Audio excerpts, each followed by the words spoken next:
You're not alone. If you need someone to talk to today, please contact Crisis Services Canada by either calling them at 1-833-456-4566 all hours of the day, or you can text them at 45645 at 4 p.m. to 12 a.m. Eastern Time. Remember, you're not alone, and Crisis Services Canada is here to help.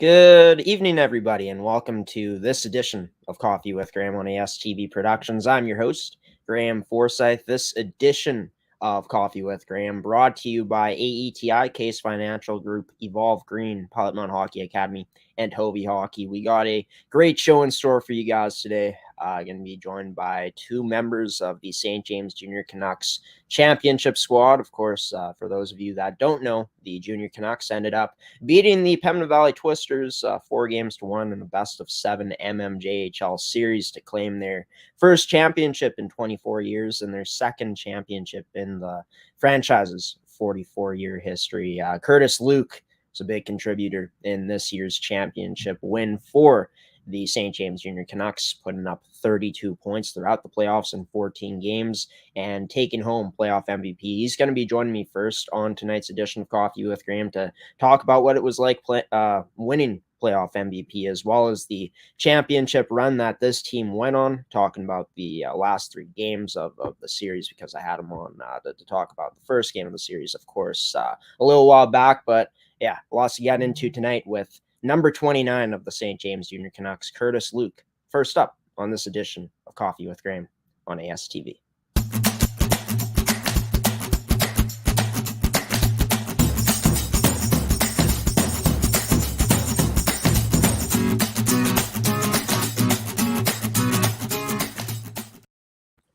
There he is, Kurtis Luke, back here again to talk about the St. James Junior Canucks. Kurtis, got to start off by saying congratulations to not only yourself, but all your teammates and everyone involved on the Canucks on winning the championship this year, being a part of a team that ended the 24-year drought since its last championship, winning the second championship in the franchise's 44-year history.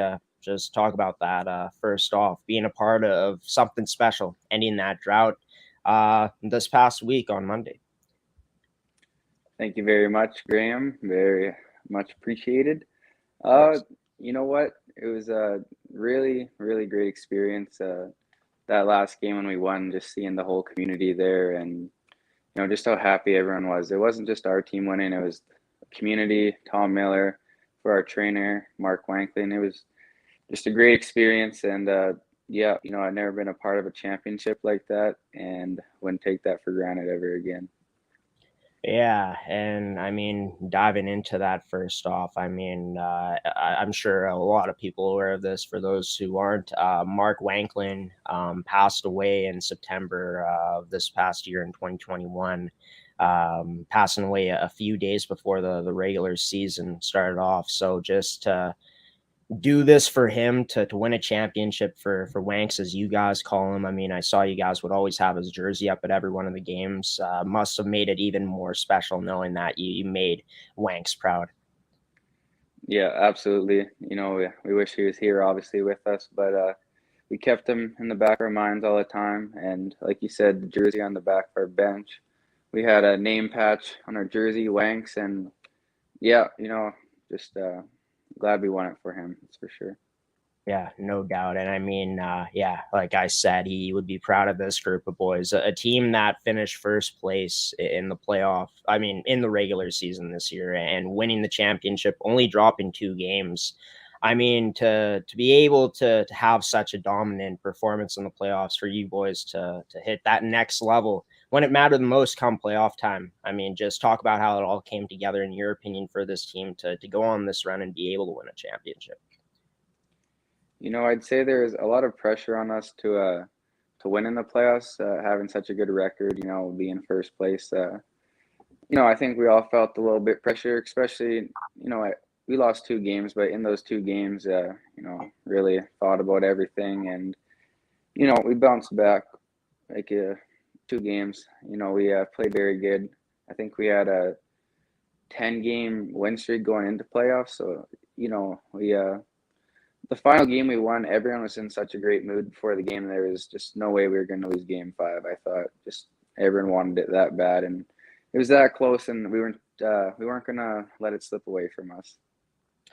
Yeah, and you know, you boys did just that, winning 5-0 in that final game to claim the championship. But going back even before then, to game 2, this team had a 9-day delay because of the storm that had, of course, canceling game 2. Gets rescheduled 9 days later, and this was your first loss you guys suffered to this Pembina Valley team in the series, and you only lost, but losing this game 4-2. Just talk about, you know, how this team ended up responding coming off of that loss, where this Pembina Valley team could have been dangerous if potentially they were able to win that next game against you guys in that all-important game 3 at the time. Yeah, it was good to have a short memory after that game.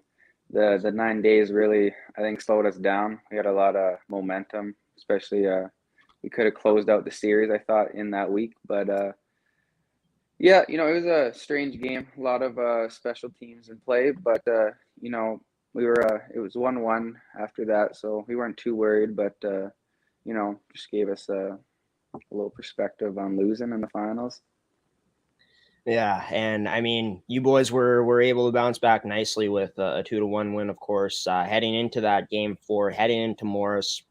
A must win for them, really, because losing a game at home, that's always tough for any team in the playoffs, especially in the finals. And they would have went down 3-1, which they did.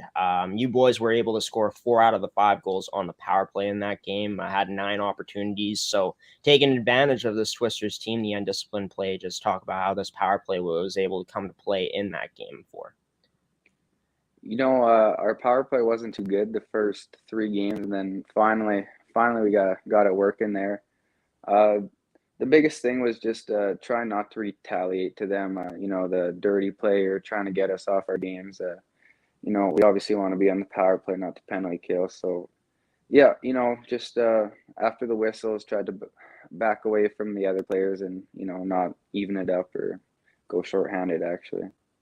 Right. And I mean, speaking of penalties, you boys took 7 in this game, but killed off 6.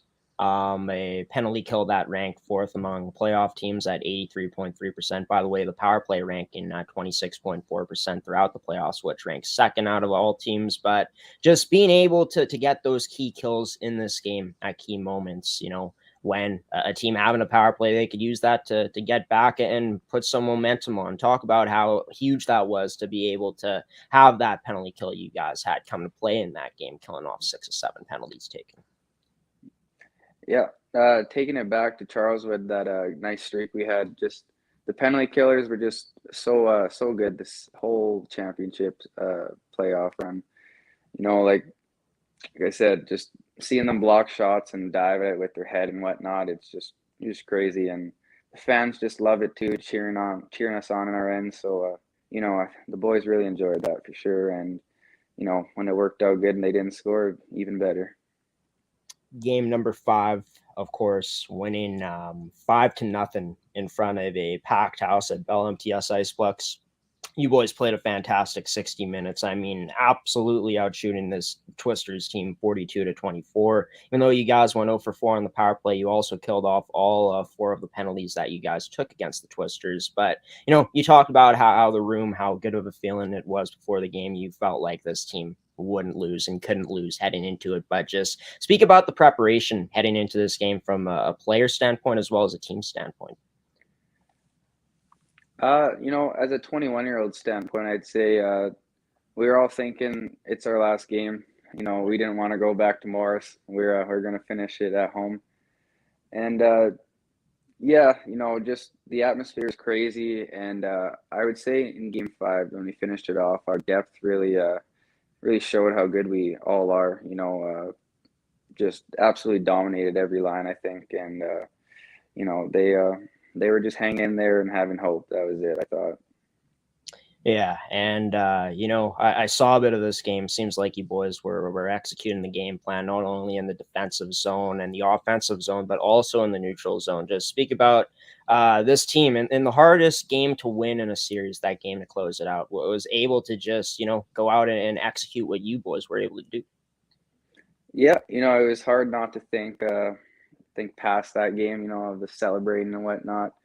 We just stuck to our game plan, and like I think that was our best game we played all year. It was really fun to watch and be a part of, and yeah, winning 5-0 in the finals. It's a pretty good statement to finish it off with.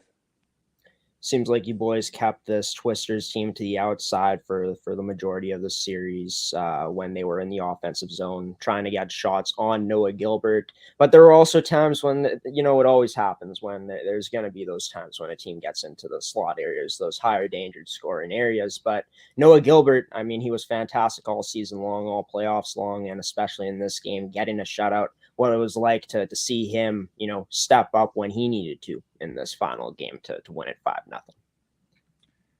Oh, it's been a pleasure to watch Gib play this last year. He said to me and his dad after the first period, he's like, "They're not scoring tonight. We're winning." And just seeing a teammate that confident, having that much fun, it was just a pleasure to be a part of for sure. Like you said, this was your last game being a 21-year-old in this league, your last game wearing a junior Canucks jersey, for you to just be able to finish your career with a victory. And not only that, being able to win playoff MVP with 32 points and 14 games played. Talk about how special not only this game was for you, of course, winning a championship, but also being rewarded with a playoff MVP award. It was a little bittersweet watching the clock count down at the end, knowing it was last game. But yeah, it was an honor to get the MVP. I have to give credit to my teammates, my line mates, and especially Gib. Obviously need to score goals to win, but stopping them is just as important. Yeah, it was an absolute pleasure receiving that.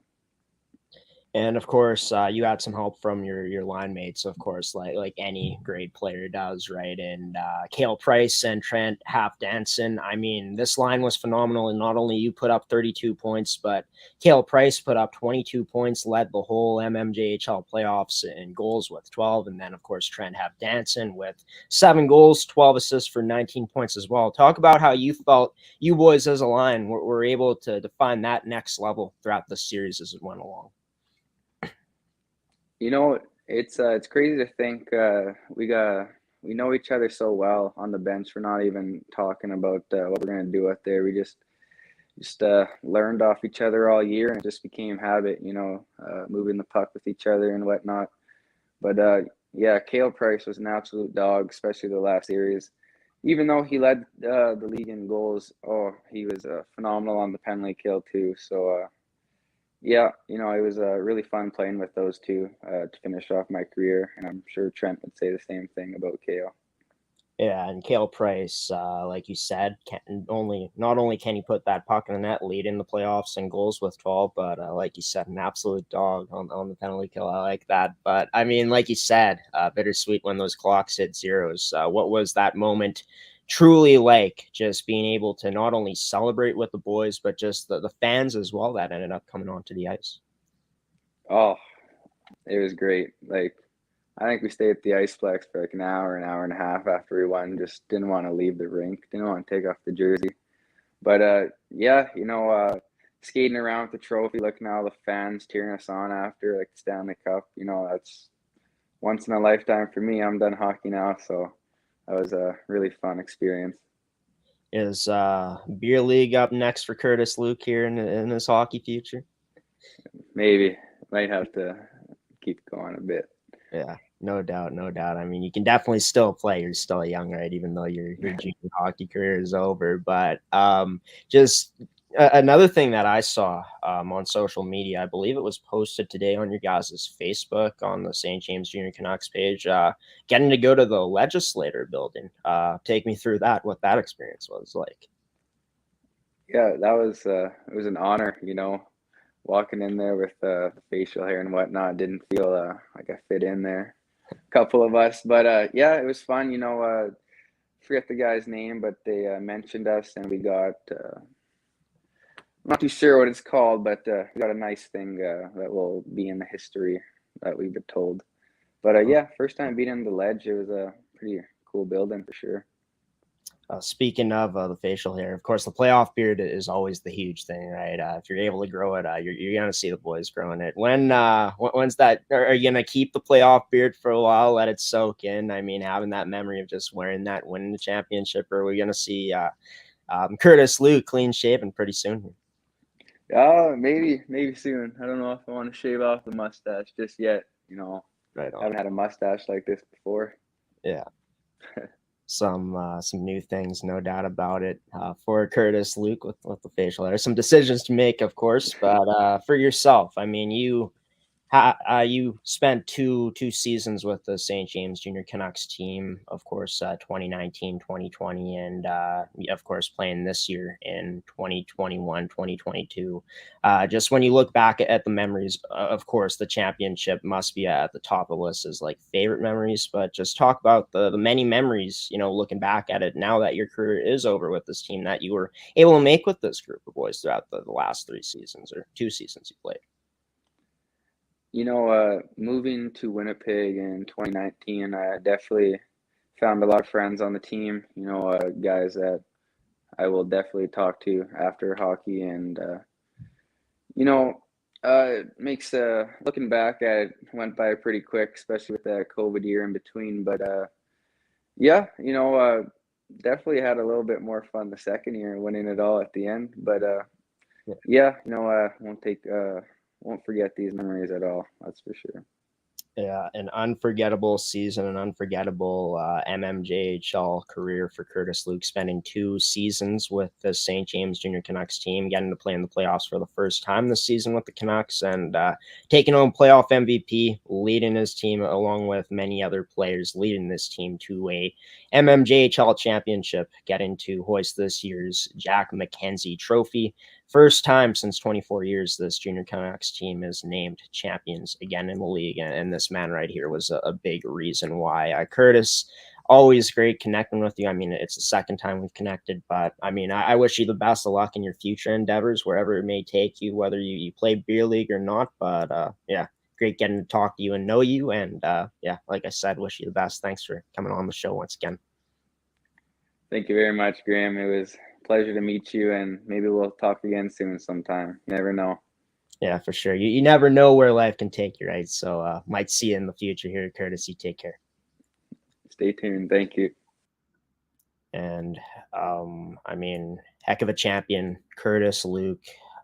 Very humble guy. I was going to call him a kid, but he's a year older than me, so that wouldn't exactly be correct. But yeah, I mean, this guy didn't win MVP in the regular season. Of course, TJ Matsiszewski ended up winning it for the Pembina Valley Twisters. I mean, taking a look back at the statistics from the regular season here in the league, Kurtis Luke ended up having 84 points compared to Matsiszewski's 91 points. And I mean, 84 points in 40 games played. Unbelievable season for Kurtis Luke, and turned it up to another notch in the playoffs with 32 points, 10 goals, 22 assists in 14 games played. Good enough to win playoff MVP. And like I said, a big reason why this St. James Junior Canucks was able to win, being led by this man offensively. And yeah, congratulations to Kurtis and all the rest of the Canucks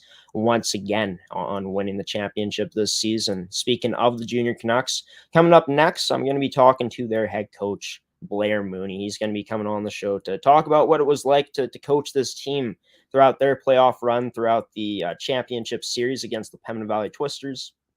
Well, as we'll probably talk about some other stuff as well, but stay tuned, folks. Coming up after the commercial break, joined by the boss man of the St. James Junior Canucks himself, Blair Mooney, coming up here on Coffee with Graeme on AETi Productions. Stick around for more after this commercial break. Why go solar? Solar is better than ever. Our revolutionary design and inverter equipment with the latest in solar panel technology for the ultimate in-home and business security. That's right, I said security. Grid security and security of your home are linked. Fortify your future today with a battery backup system. No maintenance, quiet running. Did you know in Manitoba, grid-connected, off-grid, and battery backup systems are 100% right off in the year you purchase for any company or farm? Do you want to back up your internet, keep your tills running, and the lights on? We can install a system that is right for you with battery backup fully capable of taking on all those essential loads and keeping you running. When you call our experts at Evolve Green, ask about getting your free energy audit today. Call or email today to find out what system works best for you. 1-866-5EVOLVE or support@evolvegreen.ca. Also, be sure to check out our website at www.evolvegreen.ca.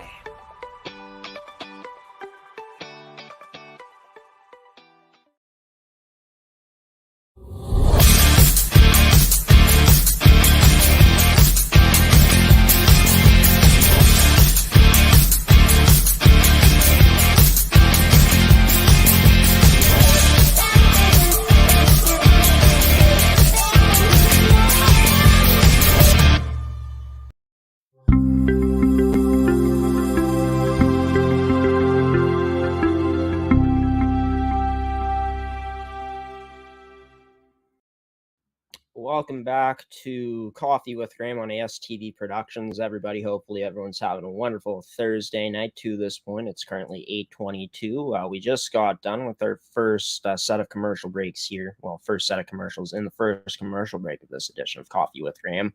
I was first joined by Kurtis Luke, number 29 of the championship winning St. James Junior Canucks. First off, talking about what the playoff run was like, being able to beat Pembina Valley, winning playoff MVP. Doing it for their trainer, unfortunately passing away in Mark Wanklin. Great for them to be able to finish off the championship and win it for them, not only for him, but the fans and their family, friends, and all that stuff. So congratulations once again to Kurtis and the rest of the Canucks players. But right now we got the head coach, the boss man of the St. James Junior Canucks joining the show now, and Blair Mooney. Blair, great to have you on the show once again. I got to start off by saying congrats on finally getting that championship that this organization has been searching for a pretty long time, since 24 years ago. Yeah. Thanks for having me, and thanks very much. It was a pretty awesome experience. Yeah, no doubt. And I mean, you've been coaching this team for quite a while from what I've heard. And last time this team made it to the championship was when the league last had playoffs in 2018-19.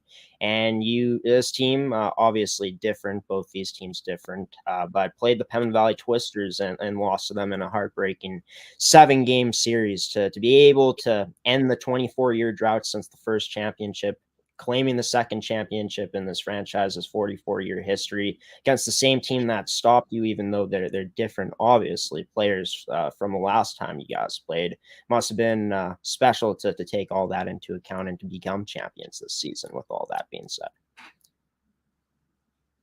Absolutely. Like, it was obviously a few years ago, it was a bitter pill to swallow anytime you get that close to winning the whole thing. And then coming up a little bit short was obviously disappointing, and then tack on the fact that we didn't get a chance to really redeem ourselves with no playoffs the last couple of years. So we were pretty excited to get going this year. There's a couple of guys on our team left over from that team, Cole Chicoine, Brandon Hughes, and Mac Whiteley, our captain. So it was awesome for them. They were pretty happy, and as much as the teams were different, I mean, it's a lot of the staff and there's players on each side that are the same. So it was pretty satisfying, that's for sure.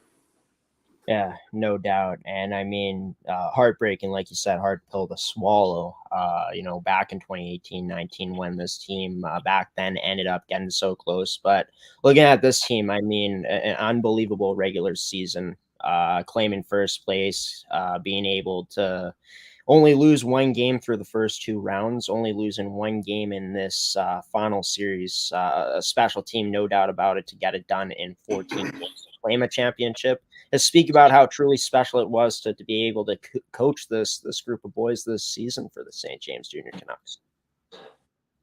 Yeah, it was awesome. It was like great from the start of the year. It was a good group of guys, and they obviously get along well and like to have fun together. And it's a group that that we as coaches got along with really well. So it made it an easy group to coach. Like they were very coachable in terms of stuff that we were trying to implement or stuff we were asking them to do. They were more than understanding and willing to try it, which obviously helps out. And then just for them to be able to reach their goal at the end of the season in the fashion that we did. I mean, we had a stellar regular season and tried to carry that into the playoffs, and we did more than that, right? Like we only played 14 games and we won 12 of them. So you put that into perspective. The last time we were there and when we lost in Game 7, it took us 19 games and we came out on the wrong ends. So we did it in pretty dominant fashion, which was awesome. You know, heading back to that, having that experience of making it to a finals before and getting so close, knowing what that was like, in terms of you as a coach and this coaching staff, what do you guys take out of that experience and used it this time around against this Canucks Valley Twisters team, this version of them this year? I think you learn things along the way, like controlling the highs and lows of a series. Like there's going to be times when you're winning and things are going really well and you don't want to get too high. And then there's other times when you could get a bad bounce or some tough calls and stuff like that. And you got to keep the guys as level headed as you can. So that was one thing we tried to draw on as coaches is it's going to be a long playoff run. And it was, I mean, even though we won, it ended up being relatively short, but it was you got to rely on all the guys in your lineup, all 4 lines, all 6D. You're going to need to rely on everybody. That was another thing we took in. You can't have anybody burning out and getting tired. You got to rely on your depth, which was the strength of our team all year long, was our depth. And that's what carried us through the playoffs as well. You know, I do a segment on one of my shows, Rise and Shine Manitoba, called Graeme's Opinion, and I talk about how this team was able to win the championship. I only got to see Game 4 and Game 5. I also saw Game 1 and Game 2, but just speaking about those Game 4 and Game 5, I mean, this team won 2-1 in that all-important Game 3 at the time, but I said that when this team plays their game, it's hard to beat them. How did you feel that the St. James Junior Canucks group this time around, after that first game, was able to find another level and find another year to close things out? Yeah, like when going out to Morris for Game 4, and then knowing that if we won that, we're up 3-1 coming home. I think the guys were very prepared and didn't want to miss out on that opportunity, and they did a great job out in Morris. So we obviously had a really good game, came out 5-2. I think we won that game, and then on the bus ride home, you could tell that sometimes if teams are getting that close to like the ultimate goal, like you could see that they're getting a little ahead of themselves and stuff like that, which wasn't the case with our guys. They were just like, it was like another game for them. Like on the way home, we were kind of commenting on the bus, like, wow, these guys are pretty calm.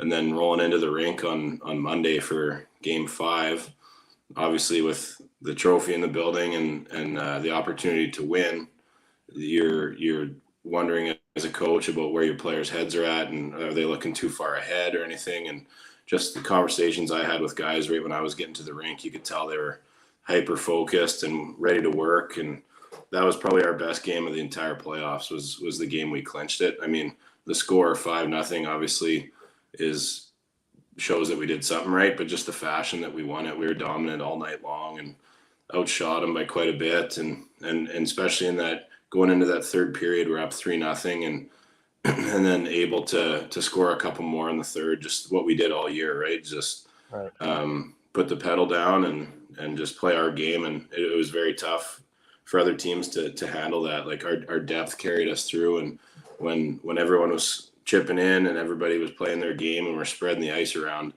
it was tough for anyone to beat us. So we knew that, we were confident, and it showed through in the last couple games for sure. Heading back into that first loss you guys suffered against this Pembina Valley team in this finals 4-2 after a 9-day delay since the series opener when you guys won 5-4 because of the snowstorm. Obviously the only loss you guys suffered to Pembina Valley, but losing that game 4-2, getting into some penalty trouble, of course, not the type of game you like to see, but because of the delay, stuff like that happens, right? That the team might not come out and play their total complete game. Talk about just the message to this team after this loss and the adjustments you also, saw this team make throughout the course of the series after that. Yeah, it was weird having a layoff that long. Like we were rolling along just since in round 2 we lost to the Raiders in game 1 in overtime. And then we rattled off 4 straight after that to beat them. And then we won game 1 against Pembina Valley. So we were back on a bit of a roll and playing almost every second day and practicing. You're kind of in a groove. And then all of a sudden for 9 days, there's no games. And then we were able to practice once or twice, but in the late stages leading up to the game. So it was a bit of a different feel. And rolling into that game, it was, it just didn't really have like a finals feel to it. It seemed like for either team, like it just with such a long layoff, it almost felt like a regular season game. And then we were able to respond in the next game, but they played a good game and kind of shut us down a little bit through the neutral zone in game 2. So the major adjustments we made after looking at some video and stuff was just how to crack through that neutral zone. They were trying to slow us down, playing a little bit of a passive forecheck. And so we made a couple tweaks and we were able to solve that the next couple games. Yeah, and it definitely showed with this team being able to not only win 2-1 in game number 3, but also winning game number 4 and 5. Of course, game number 5, 5-0. Game number 4, 5-2. But just getting to see this team celebrate the way they did when the clock said zeros after what you said, and Kurtis, Luke even said this too, playing the best game of the season. Just talk about that moment from your perspective, what it was like to see this team celebrate when this Canucks team became champs. Yeah, it was awesome. It was like something we've thought about obviously throughout the last few years, and especially this year when we knew we had a team that really had a chance to do it. I mean, to do it at home was really special too. There's lots of people in the building, lots of alumni, lots of family and friends, and the building was packed. So it was just the fact that the score was the way it was. It was the boys were able to really soak it in for almost like the last 2.5, 3 minutes. Like it seemed like they were pretty fired up, and that clock couldn't really move fast enough. We were just waiting for it to get down to 0, but it was a pretty cool feeling. I mean, I've known the guys I coach with, I've known for a long time, and Matt Levin's a defense coach is like my best friend. We grew up together, so to share that was pretty cool, and have my wife and kids in the stands and all the players with their families. Like it was pretty awesome.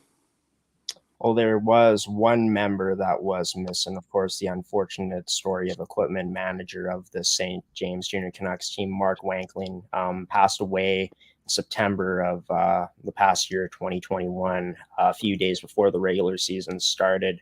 I mean, Kurtis talked about how special it was to do it for him. Of course, you must have had a great relationship with Mark, but just to be able to see this team go out and really dedicate the season as this team did for Mark Wankling, as you guys call him, Wanks, as that's his nickname, having his jersey hung up at every single game on the bench, whether that was home or away. Just how special was that to just know that this team was able to finish it off and win a championship in memory of Mark Wankling. Yeah. Again, that was awesome. Like it was, that was pretty tough in training camp because Mark was such a big part of the team, and the boys loved him, and he would do anything for the guys. Like they'd ask him to do the smallest task, and he never complained once about anything. Like if I asked if we needed something in the middle of a game and looked over, he was always right there. And it was unfortunate for sure. So we had a talk with the team. Justin Steves, the president, addressed the team right after Mark passed, and then a couple of the boys that had known Mark really well said that obviously we were going to dedicate the season to him, and and we got some patches put on the jersey so that it was always there for them to remember, and had his jersey, his name put on a jersey that was on the bench. And it was always just something we didn't talk about every day, but just the fact that they had that there, and it was easy to remind them. And a special part of that too is Mark's son Eric played for us for 4 years, and he was there in the crowd, and we got to talk to him after the game and stuff. So that was awesome. Yeah, special moment for sure, and commemorating a great season, finishing it off for a special man in Mark Wankling, which I got to meet him because it just seems like he has such an impact on this St. James Junior Canucks team, and awesome that this group of boys was able to finish it off and make Mark proud wherever he may be watching, or ever he might have been watching this team go out and do what they did. But I've heard some rumblings that you might be not coaching this team. You might be retiring. I know that they're probably just rumors. I know that you're letting this championship sink in. You haven't made your decision yet, but this was the last time that Blair Mooney coached. I mean, what a way to finish it off with the championship. Yeah, absolutely. If it is the last season, then that's definitely the way to go out, right? I mean, haven't made any 100% decisions yet, but just going into the year, I knew it was, if not my last, going to be one of my last for sure, just because my kids, the age that they are and how long I've coached the team 7 years now. So it's fair to the guys for someone else to come in, get a different voice in there. But obviously when you win the championship, we're just letting it soak in right now, and we'll make that decision later on.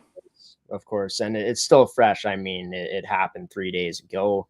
And I mean, if it was your last time coaching, you're able to coach this team to a first place record in the regular season with just taking a look at it.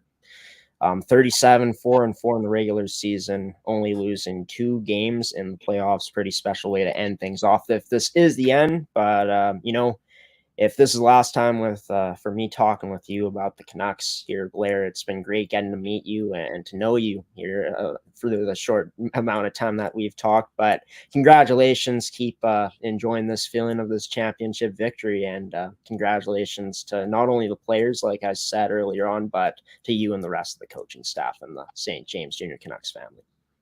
Awesome. Thanks a lot for having me. Blair Mooney, head coach of the St. James Junior Canucks, joining this edition of Coffee with Graeme. Take care, Blair. Thanks. And yeah, if this was his last time coaching the St. James Junior Canucks team, I mean, what a way to end it off.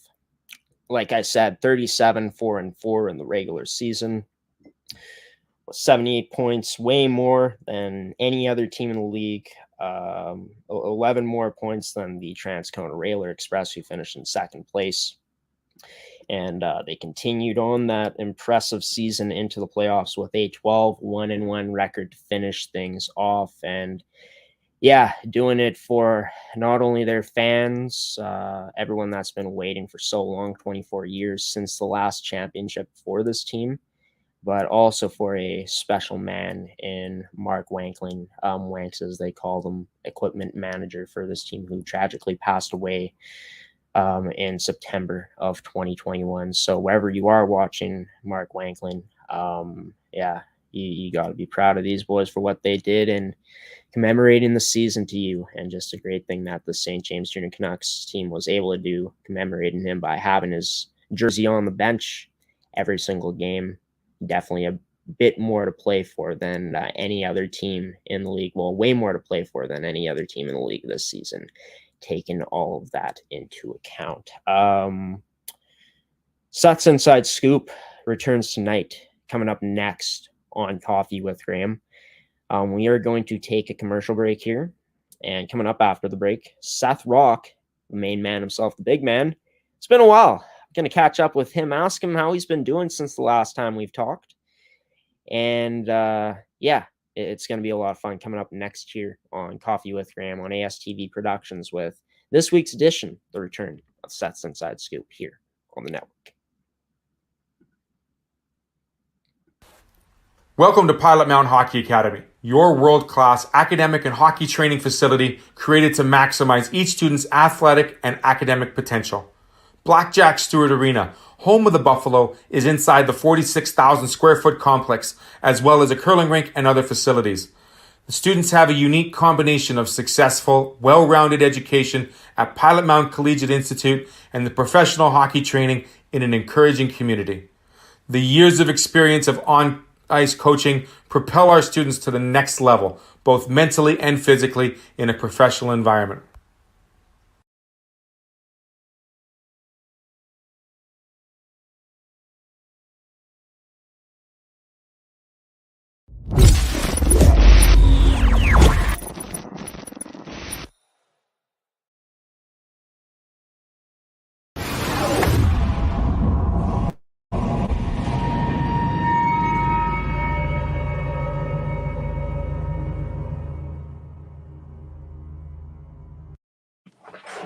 Well, look who it is. It's been, I don't even know how long it's been since the last time we've done this. He's looking very nice tonight, wearing a very, very colorful outfit, is Seth Rach on the return of Seth's Inside Scoop. Seth, gotta ask you, man, because it's been so long, how you been doing? Oh, very good. I got to, go see the world a little bit while I was gone. And, I just battled through COVID and I'm still not feeling 100%, but, happy to be back on the saddle here and talking some hockey with you, Graeme. Yeah, man, I went through having COVID. I didn't have it as bad as you, but I gotta say it does suck isolating. Because I chose to isolate. Of course, you don't have to isolate with the rules, but I just chose to do that. But awesome, you got to go out and see some of the world, other than good old Morden, Manitoba, where you're from, where you live. But I'm excited to have you on here tonight because we're going to be talking about the Western Canada Hockey Exposure Camp. It's going to be 20 teams in total competing in this year's camp in Calgary, Alberta, from May 6th to May 8th. All games can be seen on amateursports.tv, our website. But what we're going to do here on Seth's Inside Scoop in the next 2 weeks is we're going to do a part 1, part 2, breaking down the first 10 teams and then talking about the other 10 teams that we don't get to in tonight's edition of the segment. So let's start off, Seth, with Team 1, White A. Some notable players on this team. Take us through the notable players that you've recognized from this team. Yeah, so going through the team list, just looking for some of the more players you're gonna want to watch if you're paying into this paying mind to this. Sorry, it's kind of hard for me to find the words in the first episode back, but if you're paying attention to this tournament, you're gonna want to keep your eye out for some of these players. And number one for Team White A would be Carter Peters from the Delisle Chiefs of the PJHL. Last season with Warman Wildcats, he had 31 games played. He had 14 goals and 20 assists for 34 points. This kid is 18 years old, and he's been last 4 years of his hockey career he has spent with Warman. And this is a guy that you're going to look to put up some points in the offensive zone. And he's also a guy, 18 years of age, one of the older players on the team. So he's definitely going to be a leader to look out for as well. The second player was going to be Carter Sachs, another forward for the Warman Wildcats of the SAAHL U18 AA. His latest season, he was able to pot 17 goals and get 29 assists for 46 total points. So a pretty big year for Carter here, and another good offensive threat that you can put out there on the power play, and he'll definitely be one of the more marquee forwards to look forward to. And definitely one of the more skilled players in the tournament, might I add. And finally here, we're going to go with Carson Werosbecki, and he's a forward for the NWCAA Bronx of the HCAA U15 AA last season. He got 19 goals and 9 assists for 28 total points, and another really good forward. This guy has a heck of a shot, so you're looking to see some snipers in this tournament. You're definitely going to want to watch Carson out there. Yeah, some snipers on Team 1 for Team 1 White A, and of course Carter Peters from the Delisle Chiefs and the PJHL. Like you said, Carter Sachs from the Warman Wildcats U18 AA team in the Saskatchewan AA Hockey League, and Carson Werosbecki of the NWCAA Bronx HCAA U15 AA team, players to watch from Team 1 White A in this exposure camp. But for Team 2, the black team, You got players like Briggs Olsen, who's a forward from Lethbridge, the Golden Hawks U15 AAA team, as well as Jaden Watterson, who's a goaltender. Take us through why you chose these players as your players to watch here for this team, Team Black. I'm going to start with the goaltender here. Normally, for me, when I played hockey, I was a skater. I was often a forward. So, I don't really. As a fan, if you played forward or defense, it's a lot different from goaltending, obviously, and you don't really pay attention to goaltenders as much. But scrolling through some of these players and really looking at some of these players, I was taking a look at Jaden Watterson, and I was really impressed. This is a goaltender for the Moose Jaw Warriors of the SAAHL. And for the U18 team. And his last season, he got a .292 goals against average with a .938 save percentage in only 20 games played. So you look at that save percentage, and that's a very impressive stat to look at, especially in these younger leagues where, you see a lot of goals scored. This is a goaltender that's been able to keep pucks out of the back of the net lots this season, and his save percentage is indicative of that. And definitely one of the top goalies in the tournament you're going to want to keep your eye on. And as for Briggs Olsen, he's forward for the Lethbridge Golden Hawks of the U15 AAA team. And his latest season, he was able to pot 11 goals and 12 assists for 23 points. He is one of the younger players in this tournament, so his point totals might not be as high as some other star players, but this is a young kid playing on a team with a lot of older players. So he's definitely going to be looking to really light the lamp this year and get some scouts to be looking at him this tournament. Yeah, no doubt. Briggs Olsen, like you mentioned, 11 goals, 12 assists for 23 points in his season this year. One of the younger kids in the tournament. And then, of course, Jaden Watterson, goaltender for the Moose Jaw Warriors team in the Saskatchewan AA Hockey League U18 AA team. Moving on to Team 3, Sky Blue. You got 3 players that you're keeping an eye on here, Seth. Of course, I got the list that you're going off of as well, just to talk about these players. Chase Campbell, forward for the Sherwood Park Flyers U15 AAA team in the Alberta Elite Hockey League, as well as Jalen Davidson, forward for the CHNA Black HCAA U18 AA team, as well as Riley Fiquette, a forward of the Bowman Braves team, U18 AA team in the NAHL.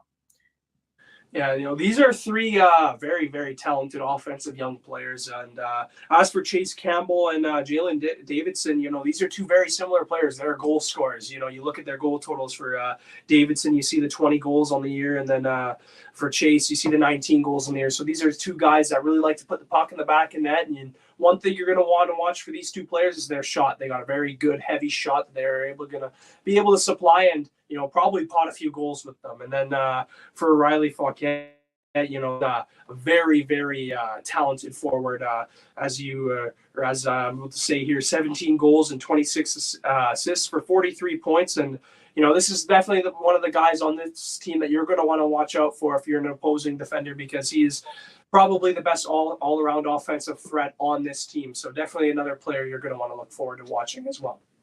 I'm excited to watch this kid. Like you said, Seth, an all-around offensive threat with 17 goals, 26 assists, and with 43 points. So not only can put the puck in the net, but can also dish it out as well to put it on his teammates' sticks for them potting in the goals.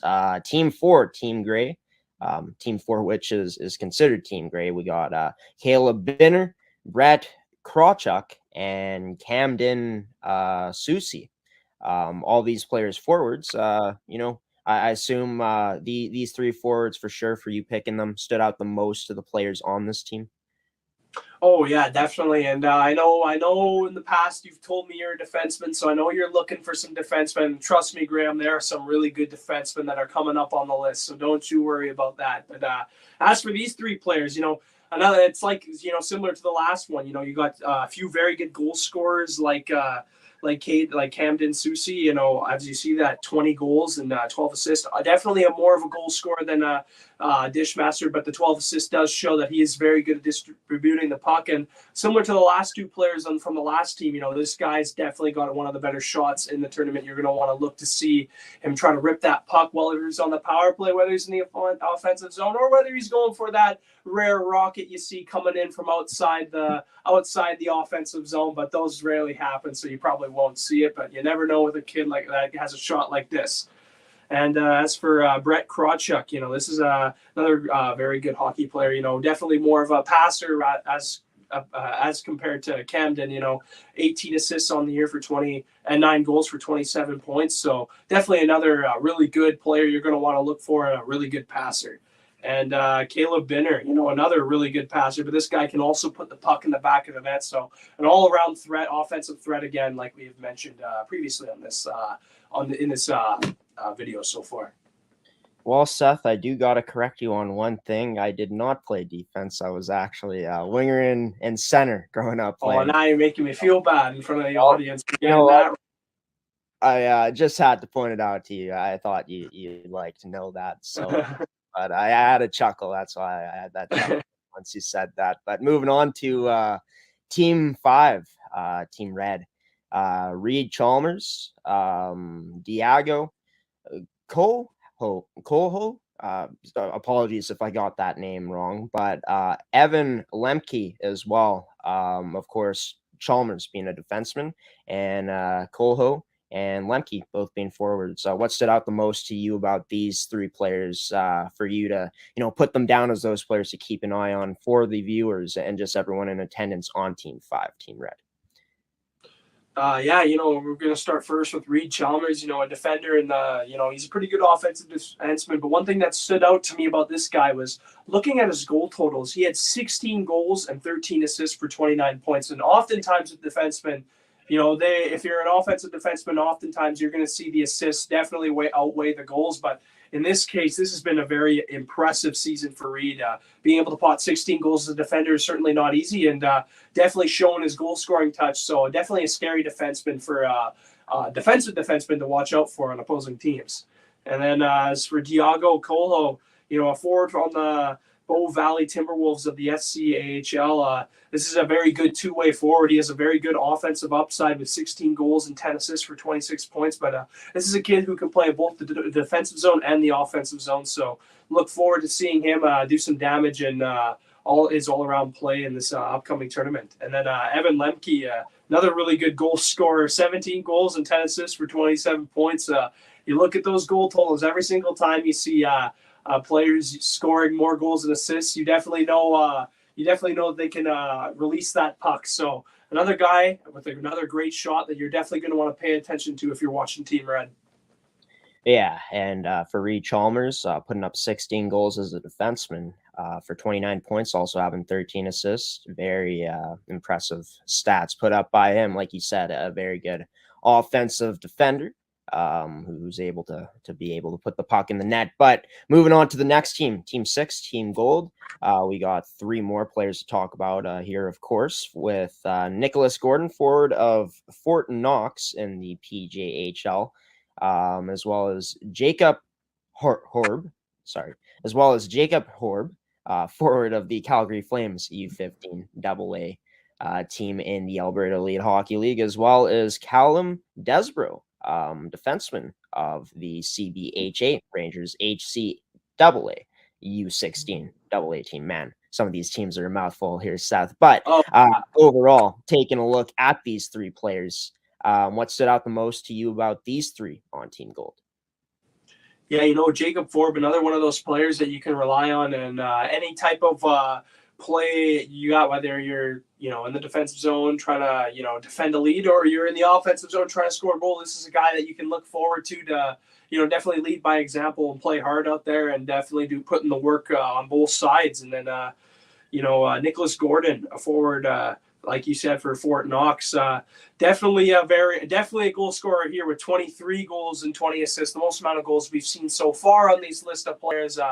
another one of those highlight reel goal scorers you're going to want to watch for in this tournament, and definitely one of the more even forwards you want to look forward to watching out of all the players in this tournament. He's definitely going to be one of those guys that it's going to be fun to watch out there. And then Callum Desborough, a defender for the Rangers, like you had said before, another defender putting up a lot of goals with 15 goals and 7 assists for 22 points. And you get those goal-scoring defensemen. That just proves the depth your team has. So another very good defenseman you're going to want to watch in this tournament as well. Yeah, no doubt about it. As you've already talked about the players that you're keeping an eye on for this tournament, some notable defensemen that have that offensive skill, right? So based off their stats. Moving on to Team 7. Team Dark Green, we got 3 players here, and Keenan Conn, forward of the Beaumont Braves U18 AA team from the NAHL, as well as Nolan Smith, forward from the Okotoks Oilers team in the SCAHL, plays for the U18 AA team, as well as Jackson McIntosh, a defenseman for the Sherwood Park Oilers U18 AA team in the NAHL. Talk about these 3 players here.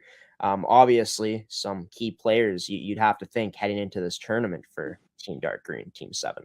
And Con, another very good forward on this Dark Green team. 19 goals and 20 assists for 39 points. And this is a guy who can both score and dish the puck really well. And you see very close in goals and assists, 19 and 20. So this is a guy that you're going to have to worry about when he's on the ice. He can put pucks in the net, and he can also dish the puck, and make excellent plays. So another very good player on in this tournament, like all the players we've mentioned. And next up, Nolan Smith for Okotoks Oilers with 15 goals and 24 assists for 39 points. Another great player, very good passer. Definitely going to want to watch for this guy to be feeding a few players. Maybe a guy like Keenan Conn for a one-timer. Who knows? It's going to be pretty interesting to watch out there. But very good player who can score goals and get assists. And this is an all-around threat out there that you're going to want to try to contain if you're the opposing team. And finally, Jackson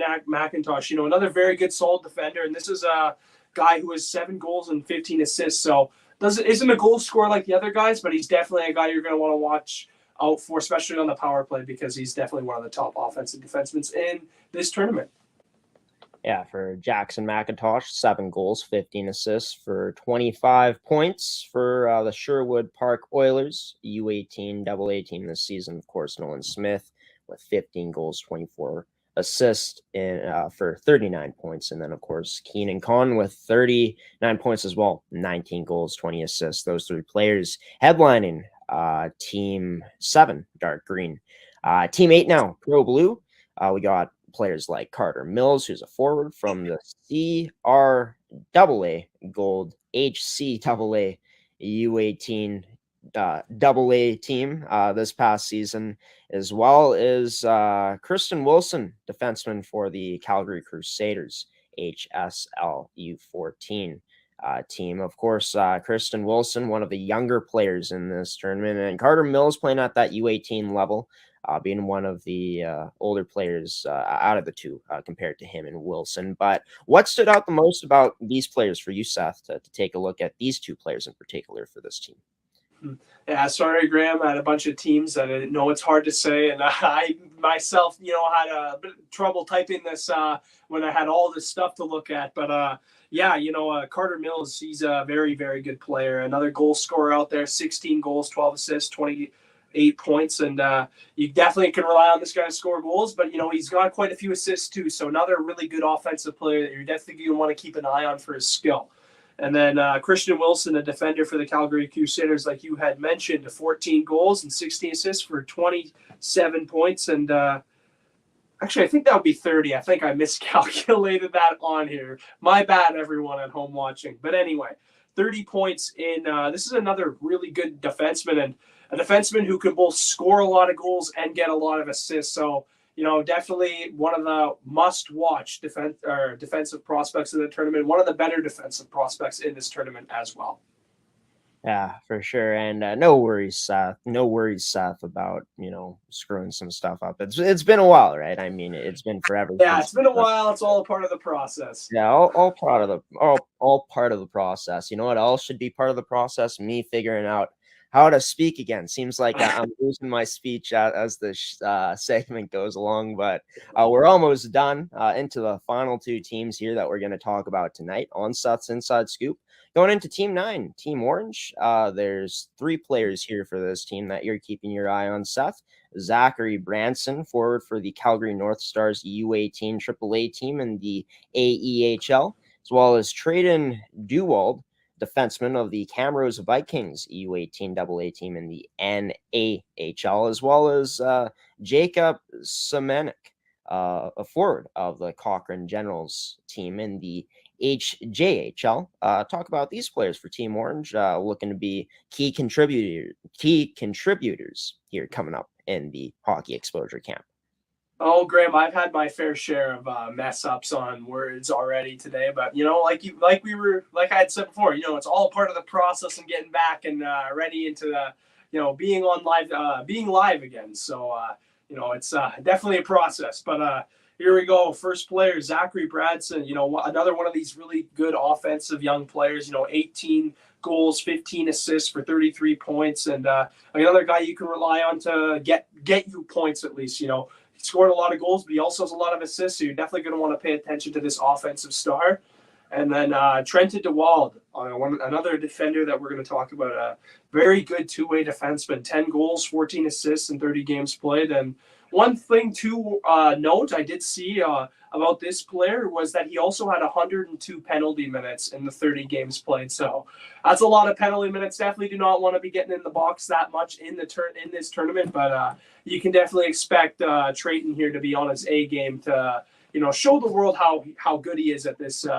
Good he is at this level, and he's definitely can prove it because he's a very good two-way defenseman.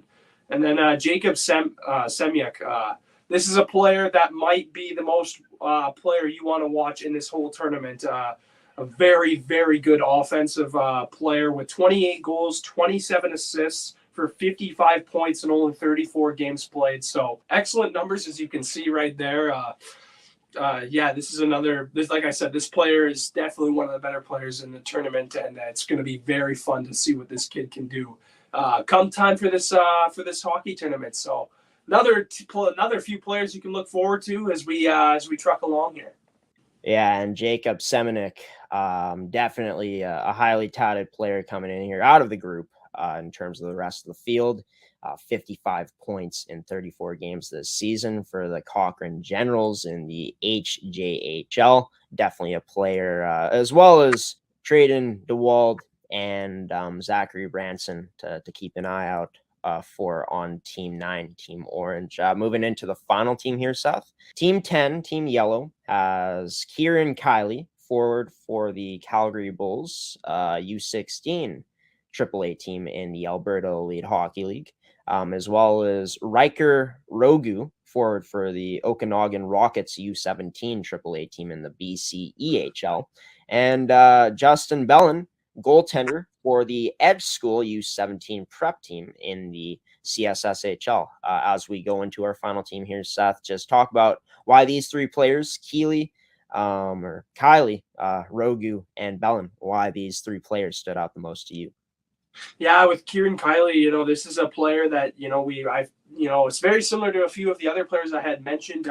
He has got 17 goals and 8 assists for 25 points. And this guy is a pure goal scorer. When you're getting out there, you're definitely going to want to see this guy's shot. This guy's a shooter first mentality. And he's definitely one of the marquee forwards they're going to want to watch, especially for his goal scoring prowess.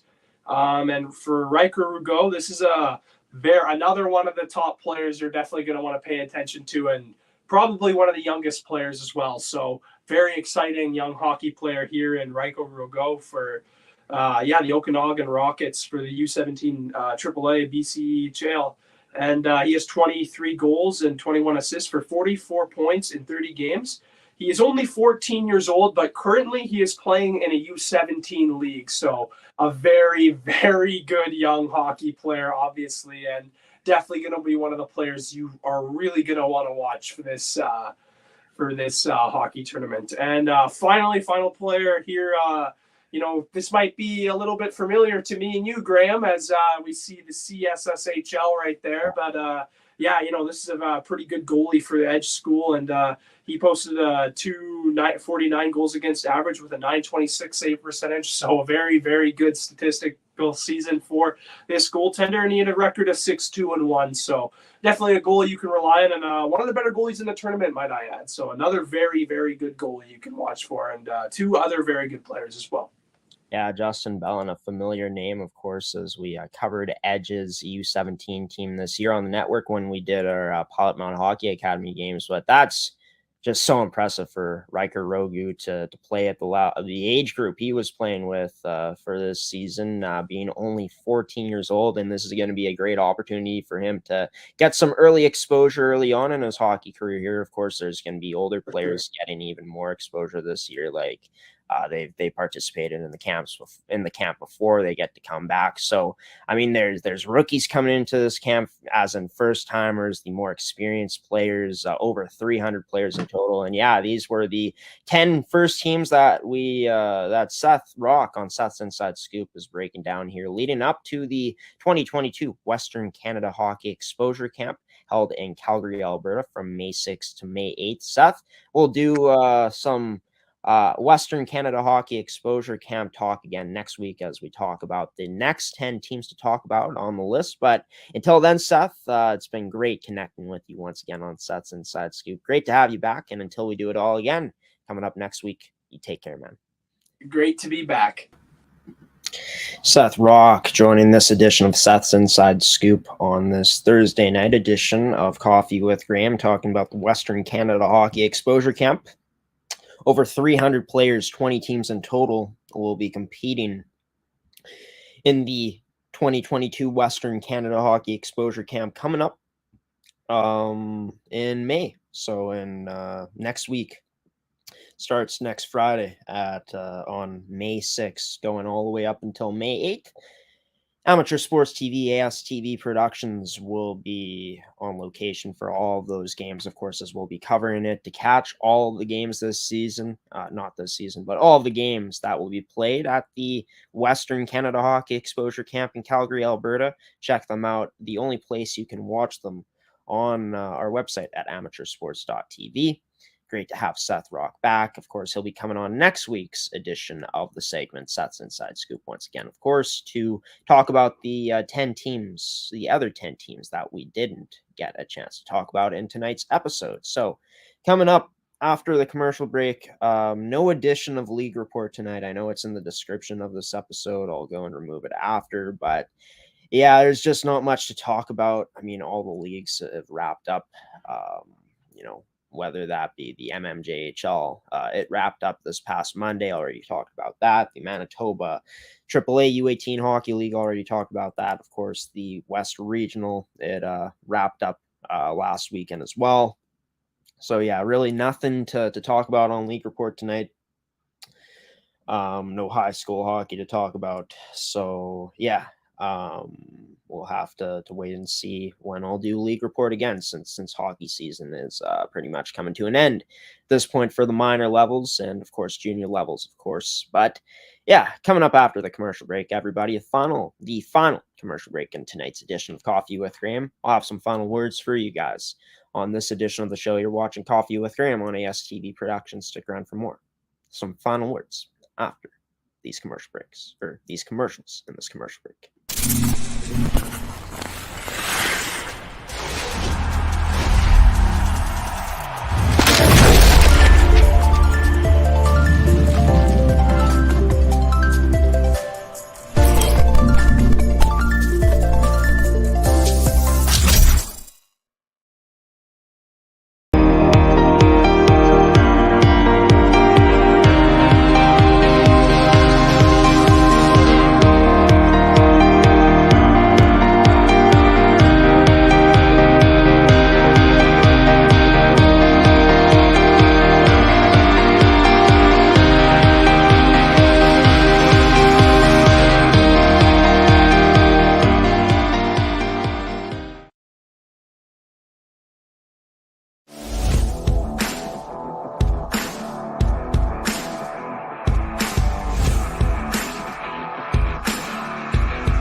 Welcome back to Coffee with Graeme on AETi Productions. Just got done talking with Seth Rach on this episode's edition, tonight's edition.